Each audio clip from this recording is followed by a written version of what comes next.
哦，你就点这一颗。那闹钟我解释一下哦，这个笔这边是不是有一个笔？哦，你就把它按下去，这边就可以去做你的设定。那我先把它关掉，哦，完成，哦，现在先把它清空。好，那譬如说我要新增，我就按这个加号，按加的时候，它会用你的自选股为一个依归。哦，那举例好，譬如说我要看那个八冠好了，哦，完成，哦，那八冠我要它，譬如说现在是106跌下去了嘛 ，OK，那譬如说我要警示，譬如说因为它最低是161嘛，譬如说我要大于等于161的时候，完金叉开口，它就推波，然后呢按那个打开监控是这一颗，完成，那基本上它就开始在做动作了。那我们每一次的设定到价的到它的条件的话，它只会推波一次，推波一次完了以后呢，这个系统程式它就会解除掉。你如果还要让它再重复的推波，你必须要给它新的条件，就是假设它已经推波出来了，你已经收到了，那你还要再让它继续推波，你就要再设定新的条件哦。你可以怎样？譬如说，点一下1625哦，点下去完确认，点下去就确认了嘛。哦，那它就还会再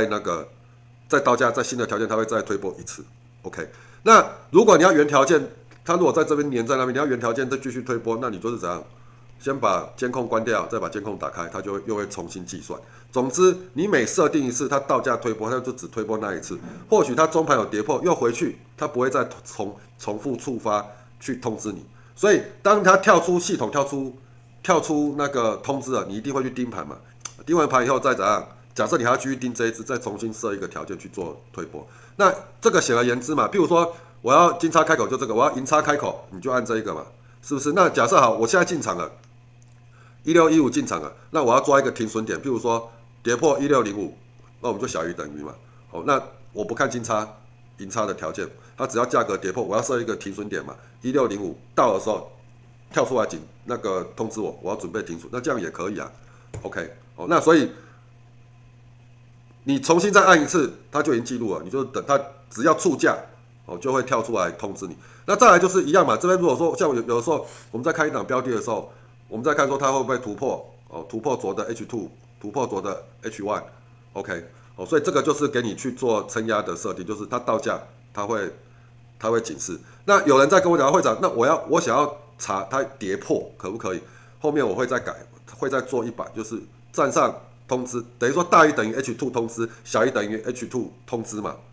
OK， 就是譬如说它已经突破了，突破我要做防守，那就是突破就不要跌破啊，跌破你通知我可能要准备卖。这个就闹钟就只是一个自设提示功能。那闹钟每一次的提示，只要到价提示了，它只会提示一次。OK， 所以你到价完跳出来提示一次以后，你自己要进去再改一下，它才会再继续帮你监控。或者是说啥，监控关闭再打开，它又会重新让这个条件 stand by 帮你监控。了解吗？很简单的逻辑，你就自己听一听吧。这个都是属于阳春版的，因为我们厂商很喜欢，就是厂商老板娘很喜欢，就是先做简单的上，反正他说我会改，他说你不先做简单的上，以后这个东西都没人会做，想到都先做我们先试，然后后面再慢慢加。这个后面我会去增加功能的，所以不用太担心，只是现在没有时间用到这个。那以后增加功能的时候，你就可以这样，譬如说，假设你跟会长一样都有挑机器人启动，你就收入标的，你不见得马上要进去打嘛，那你可能就设一个价格突破跟价格跌破的点位，框住，突破的时候告诉你，跌破的时候告诉你，这样的模式你就可以监控嘛，你就可以按进去上你的班了。这只是一个辅助，让你的自选推波去做一下提示。那条件值我会再去增加了，现在就是出版的，先让它挂在上面，就大概是这样。OK， 好，那个